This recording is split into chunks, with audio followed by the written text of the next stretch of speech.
Salut à tous, on se retrouve pour une deuxième vidéo qui va concerner l'histoire de Vizum encore une fois. Et aujourd'hui, je suis avec David qui était là aussi la première fois et Jennifer aussi qui est une nouvelle joueuse pour les JDR qui nous a rejoint il y a peu.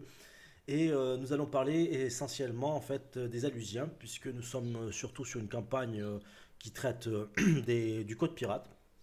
Et comme les Alusiens sont des pirates alusiens, eh bien, on s'est dit pourquoi pas parler de quelque chose qui pourrait être très utile pour les joueurs et aussi bien évidemment d'en faire une vidéo comme la première fois pour que ces informations soient diffusées et que les gens puissent comprendre et mieux appréhender l'histoire globale de Bizum avec ses particularités, puisque, comme on va le voir ce soir, on est vraiment sur une particularité qui n'est pas l'histoire principale, mais vraiment sur un plus grand ennemi du système corpora, c'est la piraterie alusienne. Voilà. Et oui, parce que dans Bizum, on n'a pas que les gentils, ou du moins on essaye de traiter un petit peu tous les camps. Et les Alusiens font partie, je dirais, de mes préférés du côté du système corpora, parce que en fait, ils représentent un peu tout simplement la liberté, la volonté de mettre à bas un système économique et de chercher finalement à retrouver leur simple façon de vivre en harmonie avec la nature vénusienne. Donc du coup, voilà, c'est pour ça que je les aime bien. C'est le côté un peu liberté, puis j'adore les pirates, donc c'est vrai que je les ai beaucoup, on va dire, je les ai beaucoup réfléchis et j'ai pensé les Alusiens comme quelque chose qui est vraiment avec tout l'aspect de ce qu'on a vu dans l'histoire humaine, hein, avec la piraterie du XVIIIe siècle notamment, qui a voulu se constituer comme même une entité globale, un pays, etc., vraiment autour de la liberté. C'est ça qui étaient les valeurs fondamentales en fait de la piraterie finalement, au-delà du pillage et de la destruction. Voilà, donc on va voir ça tout ça ce soir. Et du coup, moi j'ai toujours le document sur le côté qui me permet d'avoir le fil de ce que je vais vous raconter. Donc je voulais faire un petit point aussi sur ce document-là, puisque c'est un document très important, puisqu'il va constituer finalement le texte du livre, le livre d'histoire, je dirais même une encyclopédie en fait de Visum, ou du moins la première partie de l'encyclopédie de Visum, puisque je pense que sur le long terme, il se peut qu'il y ait un deuxième livre, voire un troisième livre, parce que je raconte pas toutes les histoires, je raconte pas, il n'y a pas toutes les races en fait qui sont déclinées en fait, c'est-à-dire que là on est vraiment sur les bases de la Grande Guerre galactique. Et après plus tard, bien évidemment, on va découvrir que des nouveaux acteurs vont intervenir dans la Grande Guerre. Donc forcément, il y aura une envie de peaufiner, d'aller chercher un peu plus de détails sur certaines races, notamment les races qu'on va traiter plus tard, comme les Lorniens, comme les Palavires, euh, voire même les Vlest aussi, parce que les Vlest, même si il y a une grande partie qui est déjà écrite, il faut savoir que c'est quand même une civilisation, enfin du moins c'est une race qui a créé plusieurs civilisations. Donc du coup, forcément, il peut y avoir des petites anecdotes supplémentaires qui vont se rajouter au fil du temps. Voilà, donc c'est un document très important pour moi et il fait quand même plus de 300 pages à A4 aujourd'hui. Peut-être qu'il sera plus petit si la mise en page est propre, etc. Donc bon, il ne faut pas encore s'en faire par rapport au nombre de pages. Tout ce qui est certain, c'est que ce ne sera pas un document imbuvable à lire puisque ce sera illustré aussi, ce sera très joli. Donc du coup, ça permettra aussi à la fois de découvrir l'histoire, mais aussi d'avoir un aspect visuel de Visum. Voilà, c'est ça l'idée de l'encyclopédie, du codex aussi, comme j'aime bien l'appeler, de ce premier livre pour aider en fait les joueurs du jeu de rôle de Visum à connaître tout de l'histoire de Visum. Voilà. Donc là ce soir, moi je vais aller dans cette partie-là, en fait, les ennemis des systèmes. Alors il y a plusieurs systèmes, hein, puisqu'il y a le système Corpora ce soir qui va nous intéresser le plus. Mais il y a aussi le système de l'Imperie avec l'ordre des étoiles qu'on a vu à la première vidéo. Donc voilà, c'est pour ça que cet intitulé me semblait juste et ça me permet aussi de traiter en fait deux types de piraterie, les Alusiens et les Néros. Mais ce soir, nous sommes sur les Alusiens. Donc, alors, qu'est-ce que c'est les Alusiens? Eh bien, on va aller déjà taper dans, dans vraiment le début de la colonisation de Vénusia. Voilà. Donc la Vénusia, c'est une planète découverte par les Ukrainiens qui a été sélectionnée pour être une source de, euh, je dirais dans un premier temps, de revenus, ressources, etc. Puisque l'idée c'était une grosse planète plutôt rocheuse, plutôt désertique. Et les Ukrainiens ne savaient pas qu'au départ, il y avait les Goyaks par exemple qui vivaient sous terre. Donc du coup, ils se sont dit, tiens, c'est une planète plutôt plutôt tranquille en fait finalement, il n'y a pas trop de vie, ou il y a un peu de vie, ça a l'air d'être pas mal aussi pour s'installer, même pour y respirer. Donc du coup, allons-y. Alors ils vont sur cette planète, et bah, déjà ils ont lancé une première colonisation qui a été un succès assez important puisque c'est la première colonisation des Ukrainiens sur une planète. Et ça se passe en 368 du calendrier Corpora. Donc on est vraiment, je dirais, au tout début de la vraie civilisation des Ukrainiens. C'est le début des premiers voyages spatiaux. Et en même temps, c'est quand même un moment où ils ont déjà une technologie bien avancée. Enfin, ils sont assez, quand même assez aguerris avec la technologie en général. Ils aiment bien les robots, ils ont une belle intelligence artificielle qu'ils savent maîtriser plus ou moins bien, et tout se passe bien. Donc ils arrivent sur Vénusia, les premiers colons, et voilà, ça s'est bien passé. Du coup, ça a permis à d'autres corporations, puisque le système Corpora est constitué de plusieurs corporations, d'investir pour lancer des nouvelles colonies. Le truc, c'est que les Ukrainiens, quand ils vont découvrir Vénusia, bah, ils vont découvrir qu'il y a des créatures plutôt hostiles, qui s'appellent les Platdak. Et quand ils vont lancer quelques colonies à droite à gauche dans Vénusia, eh ben, ça va devenir un peu, comment dire, ça va devenir un peu des histoires de charpie, quoi. On va dire que pour moi, en fait, cette partie-là d'histoire, j'aimerais beaucoup la développer un jour, même en film d'horreur ou autre, très inspiré de Starship Trooper, de Riddick, par exemple. C'est vrai que c'est mes grandes références là-dessus. Et en fait, il faut s'imaginer que les Ukrainiens s'installent avec des colonies préfabriquées. Ok. Sauf que le truc, c'est que c'est con, excusez-moi le terme, mais s'installent dans des endroits où bah, en fait, il y a des ruches de plats pas loin. Et ces créatures qui ressemblent un petit peu à des créatures arachnides qui se sont sur quelques pattes comme ça et qui ont tendance à avoir une virulence particulière pour les autres espèces vivantes, bien, les Ukrainiens installent ces colonies et finissent par même les abandonner. Et beaucoup sont chassés, tués, massacrés. Voilà, donc pendant quelques années, les Ukrainiens découvrent que Vénusia, bon, ben, c'est bien parce qu'on y va pour sa corporation, on est un ulus, donc on est un citoyen de la corporation, on doit s'engager pour elle. Et si la corporation dit bah, faut y aller quoi. Sauf que voilà, bah, tu meurs souvent dans des atroces souffrances. Donc du coup, c'est pas terrible. Mais malgré tout, il y en a qui arrivent à s'en sortir quand même. Il y en a qui eh bien, sont chanceux, on va dire ce qui est. Hein. Ils sont chanceux, ils arrivent à sortir des griffes des plates d'acre. Et ils vont parcourir les terres désolées de Vénusia, mais sans moyen de communication, sans technologie, sans rien de particulier, à part peut-être un scaphandre pour se protéger un petit peu et peut-être deux, trois vivre ben, du coup, le reste, plus d'accès le reste de la civilisation ukrainienne. Donc pas de communication avec les autres colonies, pas de communication avec Utrae, leur planète d'origine. Et donc qu'est-ce qu'ils font? Ben, ils sont obligés de survivre dans un monde hostile, mais qui va devenir, au fil du temps, finalement, ben, leur foyer. Oui, parce qu'à force de vivre comme ça dans la nature vénusienne, eh bien, ben, ils arrivent à s'en sortir, et ils arrivent même à trouver finalement un semblant de bonheur. Voilà. Donc c'est ça qui est intéressant, c'est que l'origine des Alusiens, c'est là. On a la Psioutra, c'est un terme en ukrainien qui veut dire en fait loin de ses pairs, loin des autres.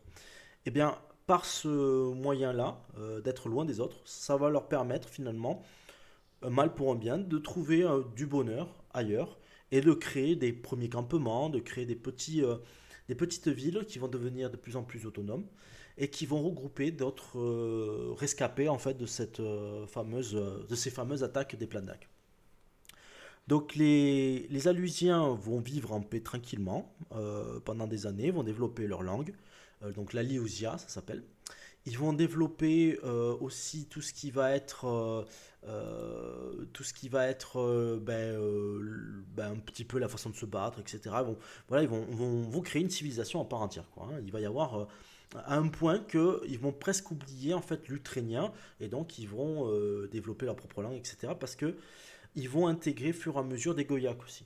Donc des Goyaks qui vont être des Goyaks en quelque sorte aussi et qui sont dans l'errance totale et qui trouvent finalement que c'est pas plus mal de vivre auprès d'eux. Voilà. Parce que bah, ça permet aussi de faire des échanges, ça permet aussi de créer du lien et donc forcément bah, à force de parler avec les Goyaks, on va mélanger les langues, l'ukrainien et le Goyak et ça va créer la Lusia. Voilà. Donc il n'y a pas grand-chose à dire pendant toutes ces années-là parce que justement moi j'essaie d'être assez vague. Enfin, ouais, parce faut laisser parler un peu l'imagination. C'est-à-dire que imaginez que vous avez les civilisations ukrainiennes, elles qui continuent à entretenir l'idée de coloniser Vénusia. Donc malgré les échecs, d'autres corporations disent ah, là nos voisins n'ont pas réussi, pourquoi pas nous. Donc il y a toujours ce côté un petit peu de challenge, de dire ben, moi je peux le faire. Voilà. Donc les administrateurs des corporations qui n'ont pas tenté la colonisation sur Vénusia vont quand même essayer et vont quand même essayer de prendre un peu conscience que ben, c'est pas n'importe comment qu'il faut le faire. Il ne faut pas installer la colonie comme ça à côté des ruches de créatures hostiles. D'ailleurs, les Ukrainiens, il faut savoir qu'ils sont très mauvais dans la colonisation, puisque dans toutes les planètes où ils vont aller, quasiment, il va toujours y avoir des problèmes avec la nature. Donc, bon, ben, la malchance peut-être, mais ce qui est certain, c'est que, disons que j'aimerais pas être les premiers colons qui vont dans certaines planètes, quoi. Parce que même la première colonie, je ne l'ai pas parlé, mais la première colonie qui est allée sur Vénusia, elle a pris cher quand même, hein. Ah oui. Ce sont les Goya qui sont venus les aider, mais sinon ils auraient fini aussi en charpie. Et donc Utrae n'aurait pas reçu de message de la colonie, et donc ne saurait peut-être même pas continué à coloniser Vénusia. On voyait comme quoi, hein, par concours de circonstances, s'il n'y avait pas eu les Goyak, eh ben, il n'y aurait pas eu de colonisation finalement de Vénusia. Donc du coup, plusieurs colonies continuent à développer la vie sur Vénusia, hein. Les Ukrainiens viennent s'installer, tout ça. Puis il y a une nouvelle civilisation en fait qui se met en place aussi. Ce sera plus tard les Utaris, c'est-à-dire que bah, les Ukrainiens qui sont des colons se sentent pas très concernés par ce qui se passe à Utrae, se sentent pas concernés par leur corporation. Puis bon, on les traite un peu comme des esclaves. Il faut dire ce qu'ils ils travaillent à la mine, ils sont dans des conditions de vie qui sont déplorables. Des fois, les villes ne sont pas forcément bien protégées, il y a des plagues de temps en temps qui viennent. En plus, il y a des bandits qui commencent à se développer parce que bah, si Venusia est une planète qui permet de s'enrichir, puisqu'il y a plein d'exploitations minières et tout ça, et bien, à côté de ça, forcément, il y en a qui sont là pour des ambitions particulièrement individuelles et donc pensent à leur petite richesse personnelle. Donc forcément, voilà, il y a ce marché parallèle qui va se mettre en place où finalement des contrebandiers vont créer aussi une autre partie de la vie de Vénusien. Et les Alusiens, eux, bah, continuent quand même à se développer comme ça dans leur coin, tranquille. Et les Utaris et les Ukrainiens, donc les colons ukrainiens, ne s'en rendent même pas compte, quoi. Ça n'existe pas pour eux. Ça n'est pas, ça n'est même pas plausible même. Ils s'imaginent pas que des Ukrainiens puissent vivre comme ça dans ces jungles hostiles de Vénusia. Parce que faut vraiment imaginer que Vénusia, c'est pas une planète où tu vas faire bronzette, quoi. C'est vraiment, c'est quand même assez hardcore, quoi. Donc là, par contre, bah, ça se développe. Et donc, bah, il y a de plus en plus de colonies, de plus en plus de monde, en fait, sur Vénusia. Les Goyaks aussi se développent bien, il y a des bons échanges entre les colons ukrainiens et les Goyaks. Les Goyaks qui viennent de Vénusia, hein, comme je le rappelle, qui vivaient sous terre. Et même il y a des villes qui se créent ensemble, c'est-à-dire que les Goyaks vont créer la base souterraine, les Ukrainiens vont créer la base à surface. Donc il y a des bons échanges, en tout cas ça se passe plutôt bien. Sauf que voilà, le banditisme aussi se développe à une force incroyable. C'est vraiment c'est exponentiel, c'est-à-dire que plus les richesses de Vénusia prennent de l'ampleur, et plus le banditisme aussi prend de l'ampleur. Donc du coup, eh bien, il y a ces deux forces comme ça qui montent, comme ça, qui montent, qui montent, qui montent, et ça devient presque invivable. à un point que les corporations sont appelées à mobiliser l'armée pour aller chasser les bandits, pour protéger les points, les axes principaux et faire en sorte que les compagnies minières et toutes les institutions autour des ressources et notamment du gaz de l'OTAN, qui est le gaz principal qui a permis en fait une évolution technologique majeure dans tout le système corpora, puisse toujours être exploité. Et qu'est-ce qui se passe à votre avis? Quand on a une armée comme ça de milliers de soldats qui sont déployés sur une planète, forcément, déjà, il y a des tensions qui commencent à être un peu plus euh, palpables, on va dire, dans les colonies ukrainiennes, puisque la plupart des colons, comme je vous disais, ne se sentent pas forcément ukrainiens particulièrement, parce que ces corporations sont ils sont très loin, sont sur une autre planète carrément. Et en même temps, tous ces soldats-là sont un peu à cran parce qu'ils savent qu'ils sont en affaire quand même à des plats à des bandits, à des hors-la-loi sans foi ni loi, et qui sont assez reconnus pour être assez puissants et horribles, quoi. Voilà, ça c'est un énorme problème qui va se mettre en place. Et quand ces soldats vont se déployer sur l'ensemble de la planète Vénusia, eh bien ils vont découvrir les Alusiens.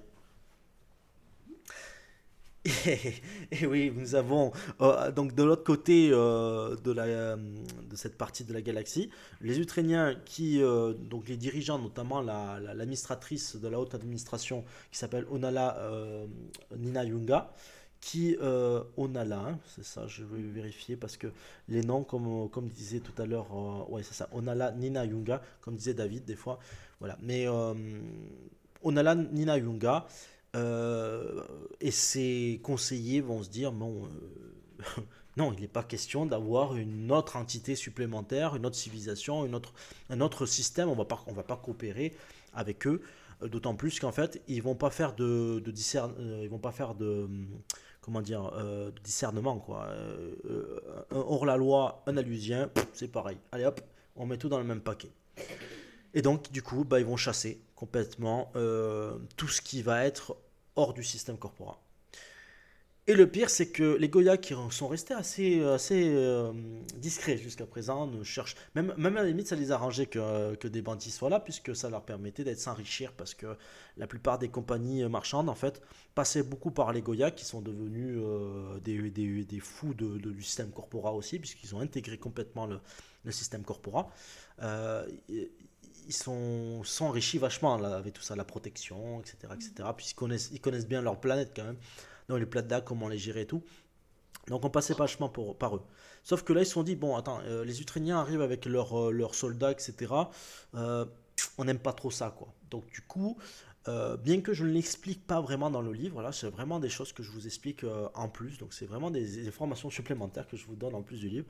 Parce que j'essaie de pas trop aller dans les détails dans le livre, puisque c'est quand même les Alusiens, c'est pas non plus.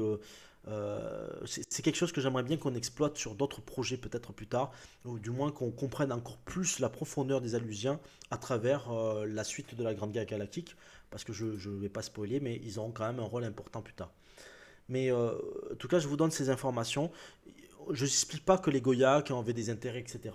Mais c'est vraiment ce qui se passe vraiment. Il faut imaginer que c'est quand même une histoire très géopolitique, donc avec un certain réalisme. Et donc forcément, les Goya, quand ils voient que les soldats arrivent, eh ben, ils se disent faut peut-être intervenir, histoire de garder des bons contacts et des bons, et des bons échanges avec nos alliés, quoi. Donc du coup, ils vont s'investir aussi dans tout ce qui va être la traque des bandits.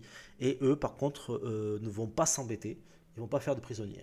Eux, autant les partisans ukrainiens vont créer les premières prisons dans les villes des colonies vénusiennes, autant les Goyaks, eux, ils voient il y a un truc, c'est fini, quoi.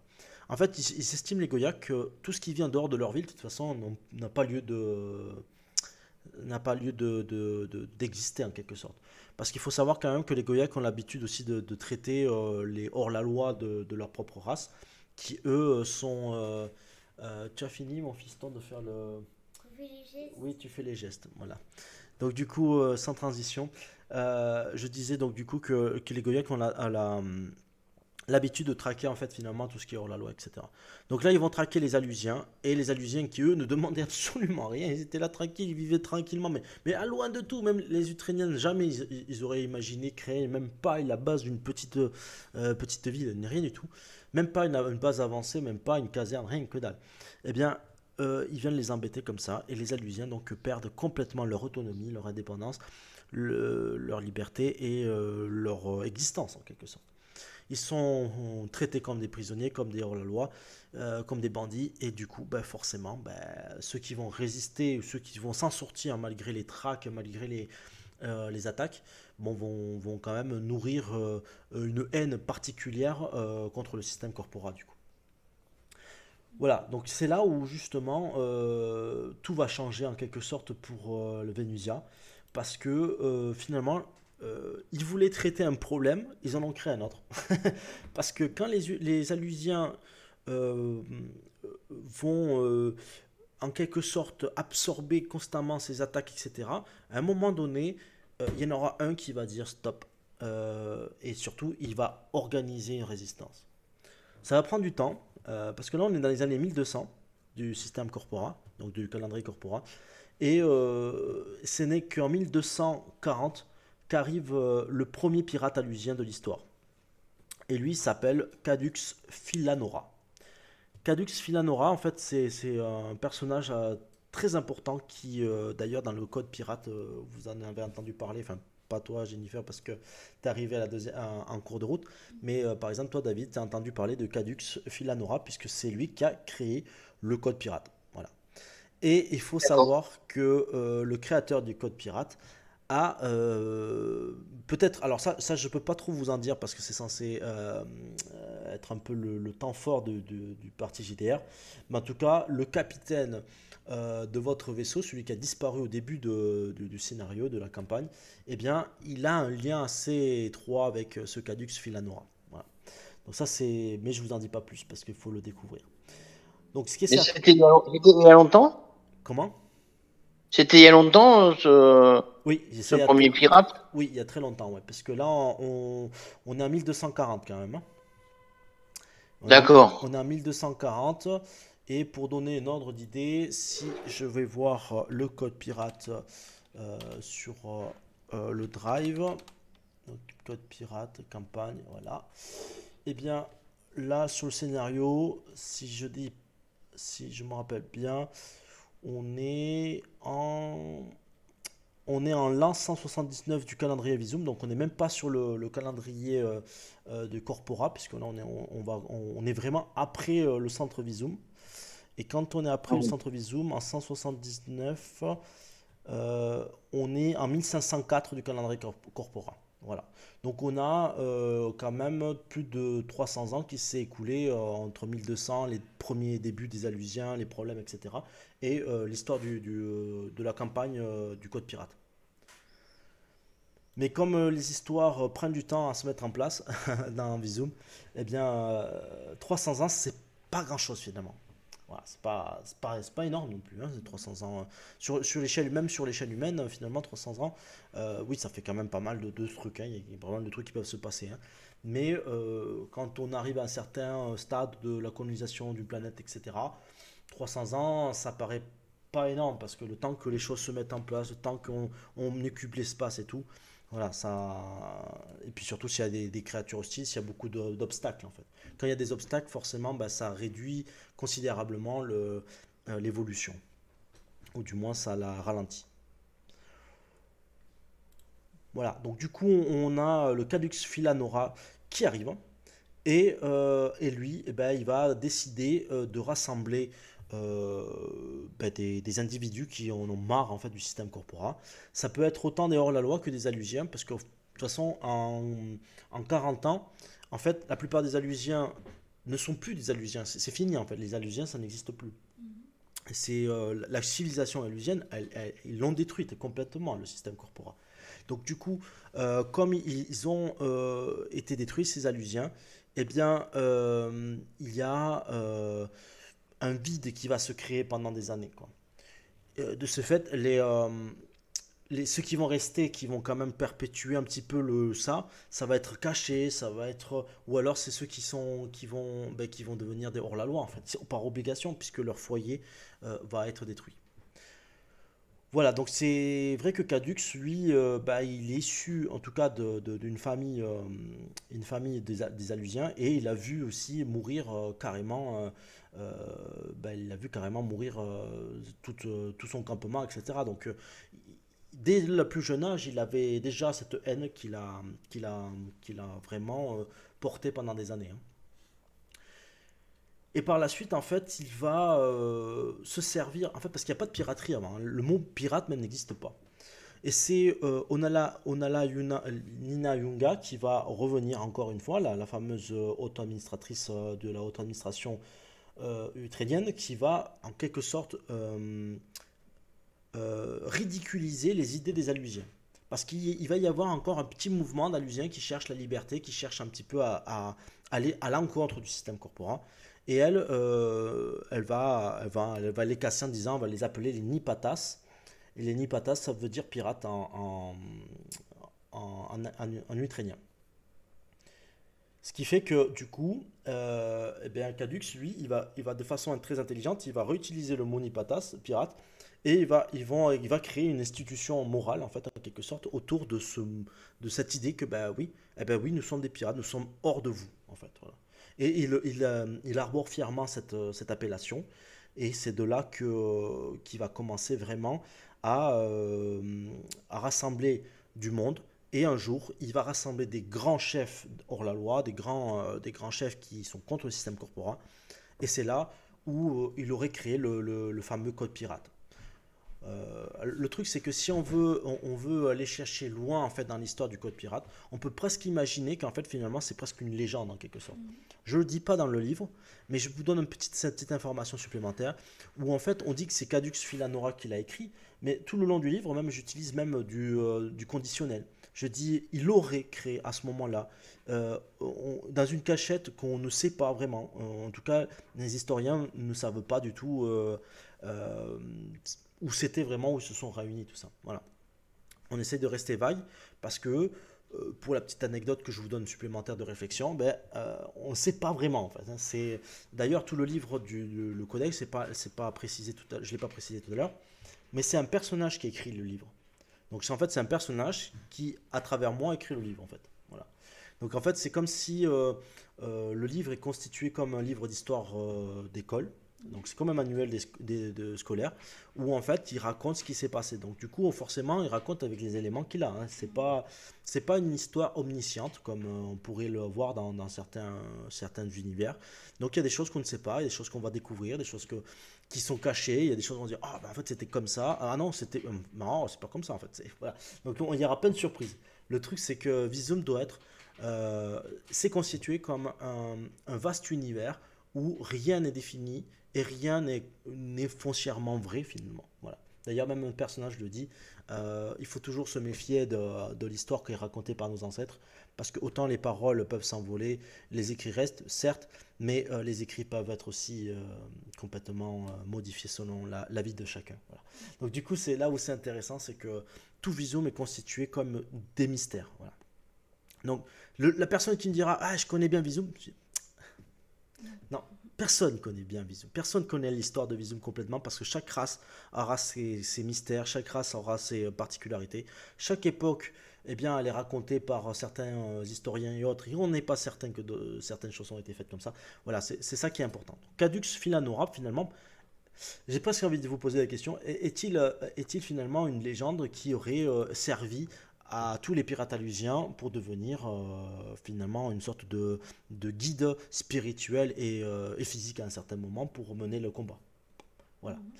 Bon, moi je vais vous donner un peu la réponse. Oui, il a existé quand même. Oui, il a existé il a quand même rassemblé pas mal de monde et c'est lui qui a donné vraiment aux Alusiens cet espoir pour devenir enfin une entité qui pourrait éventuellement revenir autour de la liberté. Voilà. C'est-à-dire qu'il pourrait, Cadux veut vraiment que les Alusiens redeviennent libres et retrouvent en fait ce qu'ils ont perdu, des campements, des foyers, des villes en fait, En fait, ils veulent recréer finalement Qui retrouvent euh, leur paix, ouais. leur paix, voilà. C'est ça. Sauf que voilà, le problème qu'il y a, c'est que, comme je disais, quand les Ukrainiens réparent un problème, ils en créent un autre. Mais finalement, euh, ils vont créer un troisième problème. Et ouais, parce Et oui, parce que les Alusiens vont être tellement virulents que les Ukrainiens, les fameux colons qui sont là sur Vénusia, qui en ont marre en fait de ces corporations qui leur disent comment faire les choses alors qu'ils habitent à l'autre bout de la galaxie, eh bien, commencent à faire des revendications beaucoup plus virulentes qui est de devenir indépendants. Donc en fait, les colons ukrainiens cherchent à être les Utaris, les êtres nouveaux, indépendants, avec leur propre système corporal, avec leur propre haute administration, et donc leur propre haut administrateur. Voilà. Bon, ou une haute administratrice. Parce que comme il faut le savoir, les Ukrainiens sont très. C'est une société assez matriarcale. Hein. C'est les femmes qui dirigent en général. Bon, il se trouve que le premier haut administrateur va devenir un homme. C'est Aurelio Moragana, qui est un personnage très important puisque c'est lui qui a fait partie des premiers colons sur Vénusia. Et comme les Ukrainiens se clonent pour vivre plus longtemps, bah, il faut savoir que lui a vécu des centaines de milliers d'années là presque. Voilà, donc du coup c'est pas mal. Non pas des centaines de milliers, mais en tout cas a vécu ouais, siècles, ouais, plusieurs siècles. Et donc il devient le haut administrateur. Et donc là on va arriver à la dégénérescence du combat des Alusiens, puisque entre-temps, les Alusiens vont taper fort les Utaris et les Ukrainiens, les Goyaks, mais en même temps, Cadux serait probablement mort et serait peut-être même, on l'aurait sans doute tué entre-temps, parce qu'en fait, il y a une énorme attaque sur Vénuas, la capitale de Vénusia. Et sur cette capitale, en fait, on estime que cette attaque a été mise en place pour venger la mort de Cadux, en fait. Donc c'est pour ça que c'est une grosse attaque qui a vraiment foutu en l'air la capitale de Vénusia, Vénuas, la capitale des Ukrainiens, enfin du coup des colons ukrainiens qui vont devenir les Utaris. Eh bien, Vénuas va complètement être dévasté, quoi. Et ce sont les pirates alusiens qui vont réussir cet exploit. Sauf que voilà, avec toutes ces choses-là, les Alusiens vont créer encore plus de revendications, puisque les colons vont dire, mais qu'est-ce que vous faites en fait? Vous nous envoyez des soldats, mais ça sert à rien, puisque ces soldats de toute façon ne sont pas engagés en fait à nous défendre, puisqu'ils ne se sentent pas chez eux. C'est des mercenaires en quelque sorte, ils sont là pour répondre à l'appel, mais c'est tout quoi. Donc du coup, eh bien en 1240, on était en 1240, et là on va arriver du coup en 1245, et là on a l'indépendance des Utaris qui se met en place. C'est notamment un des personnages super importants qui s'appelle Lornax qui va gérer les négociations, et Lornax c'est le fameux personnage qui a écrit le livre. Voilà. Lornax c'est lui qui est l'académicien, c'est l'anthropologue, c'est le politicien, c'est l'agent politique. Enfin, c'est un personnage qui est. Il faut imaginer que c'est un personnage très intelligent qui a vraiment un rôle central de Tuvisum sans l'avoir. C'est ça qui est marrant. C'est une sorte d'anti-héros puisqu'il raconte l'histoire, il essaye de créer l'histoire, mais on verra plus tard dans notre vidéo peut-être comment Lornax en fait, qui n'est pas un soldat et qui essaye de malgré tout de créer, sortir un peu l'épingle du jeu pour mener ses valeurs à bien, etc. Ben, c'est un peu compliqué, voilà, c'est compliqué parce que la Grande Guerre Galactique se met en place, etc. Mais on verra ça plus tard.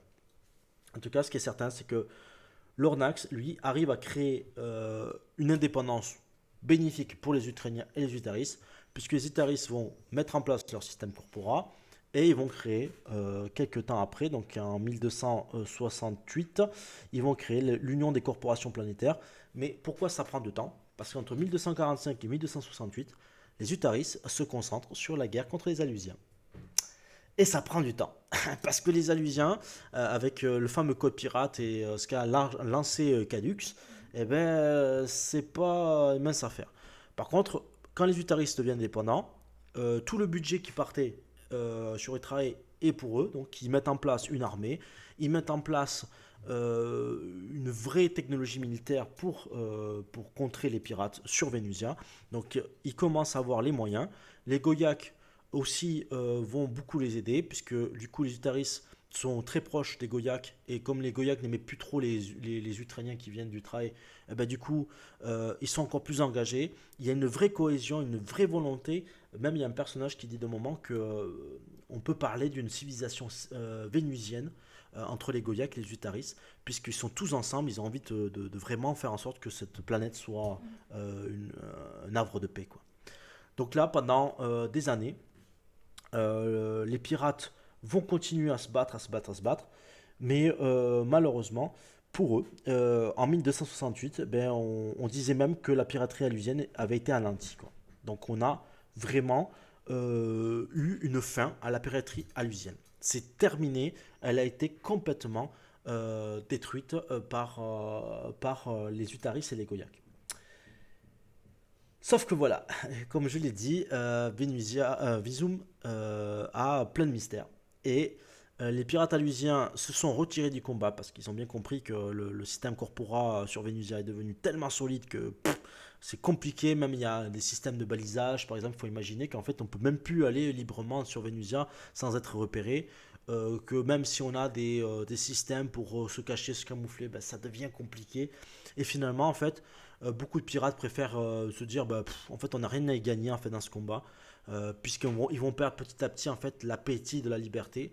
Et chacun, comme il n'y a pas vraiment de leader qui va les fédérer, eh ben, ils vont pas trouver d'intérêt à continuer à se battre pour cette cause, et vont partir de Venusia et vont s'installer sur des astéroïdes, sur d'autres systèmes, etc. Pour faire de la piraterie, on va dire presque conventionnelle, celle qu'on connaît bien, celle qui est assez classique de piller, basta. Voilà. Mais comme je l'ai dit, c'est pas totalement terminé parce que on joue le code pirate avec un scénario JDR, une campagne qui se passe en 1504. Et du coup, ben, si ça se passe en 1504, entre 1268 et 1504, qu'est-ce qui s'est passé? Eh bien, il y a eu quand même un entretien, enfin, il y a eu une sorte de, oui, d'entretien, quoi, du code pirate. Il y a eu quand même des choses qui sont restées ancrées dans les pratiques des pirates, sans qu'ils le veuillent vraiment.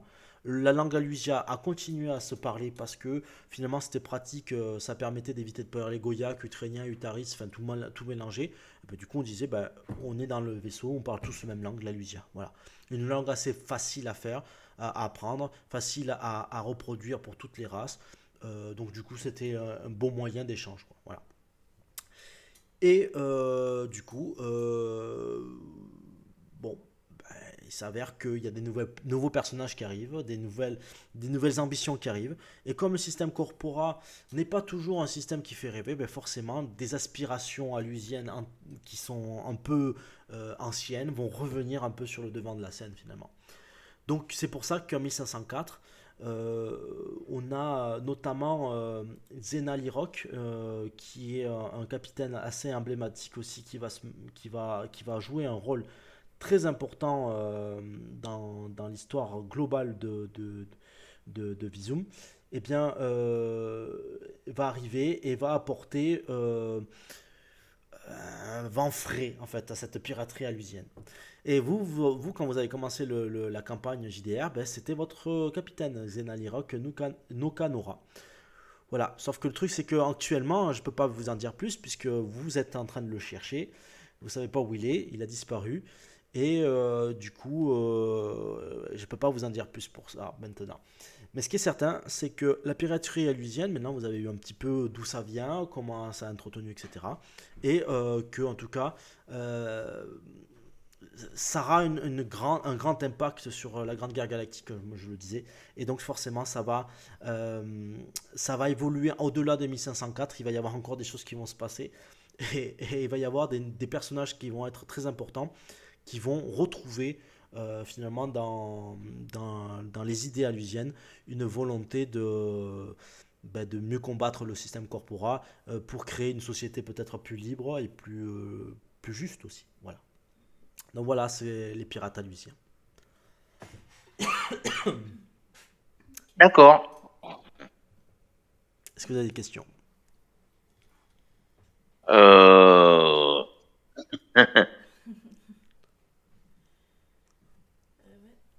Il y a un truc que j'aimerais savoir. Parle Nous, fort parce que sinon je t'entends pas, ma chérie. Il y a un truc que j'aimerais savoir, ça va là? Comment? Tu entends? Ouais, je t'entends, ouais. Tu entends là? Ok, d'accord. Suffit que je rapproche le téléphone pour parler. Nous, on est sur sur une planète, mais on va sur d'autres des fois, sur les astéroïdes, des trucs comme ça. Oui, oui, ça. En fait, la piraterie alusienne, elle va suivre en quelque sorte les colonies, les nouvelles colonies des Ukrainiens.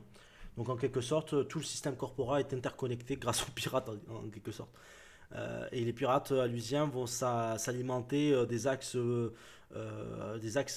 pas forcément principaux parce que c'est là où c'est les plus protégé, mais plutôt sur les axes secondaires qui vont mener vers des nouvelles planètes où les Ukrainiens vont chercher à s'installer.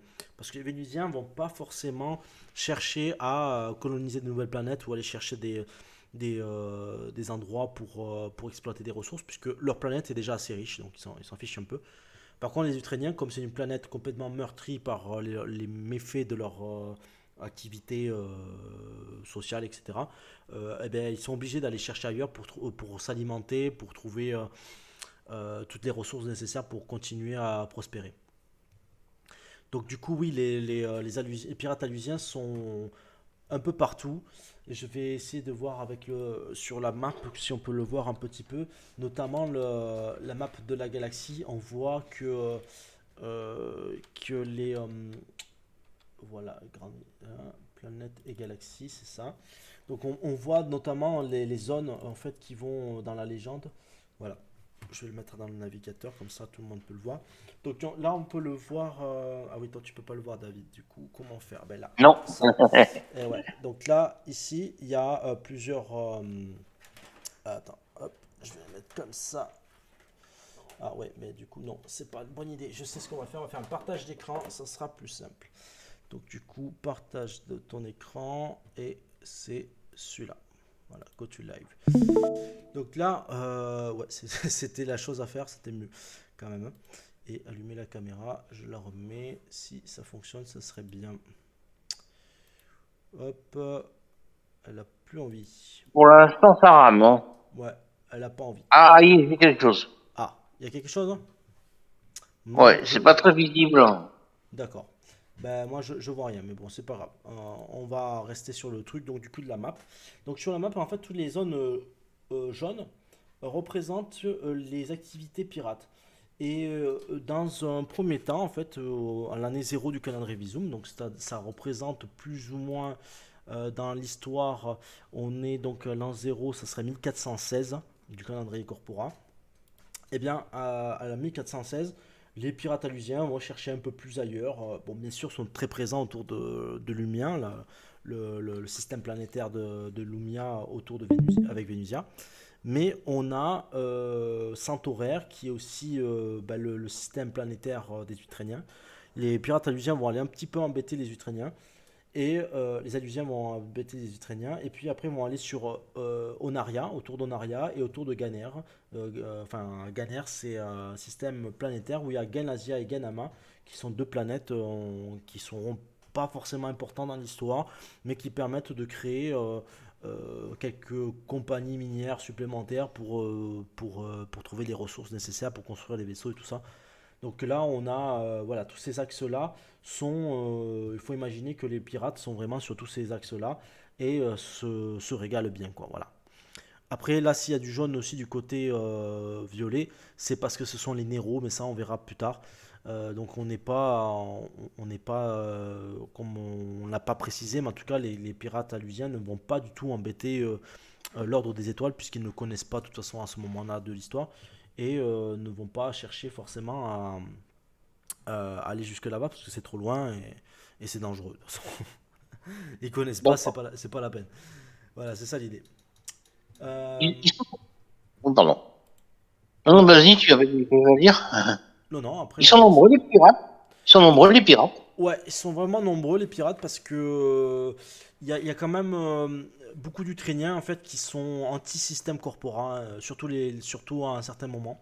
Parce que la plupart des colonies, comme je disais, sont souvent une catastrophe. Et donc, du coup, comme c'est une catastrophe, ben, euh, la plupart des populations ukrainiennes sur Utrae subissent beaucoup tous les problèmes qu'il y a de ces échecs. Donc forcément, d'ailleurs le kit d'initiation est autour de Abal System Corpora. Et du coup, beaucoup soit se battent directement contre le système de façon indépendante, soit vont rejoindre les pirates alusiens. D'accord. Tout En ça. fait, les pirates, c'est un peu des rebelles. Oui, c'est des rebelles, ouais. C'est vraiment anti-système. Est-ce qu'on pourra allumer la lumière comme ça on saura peut-être D'accord.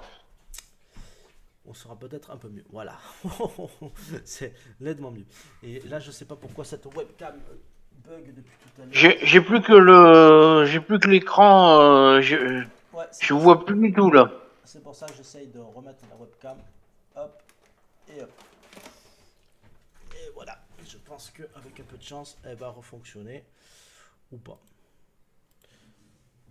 Allez, vas-y, fais plaisir.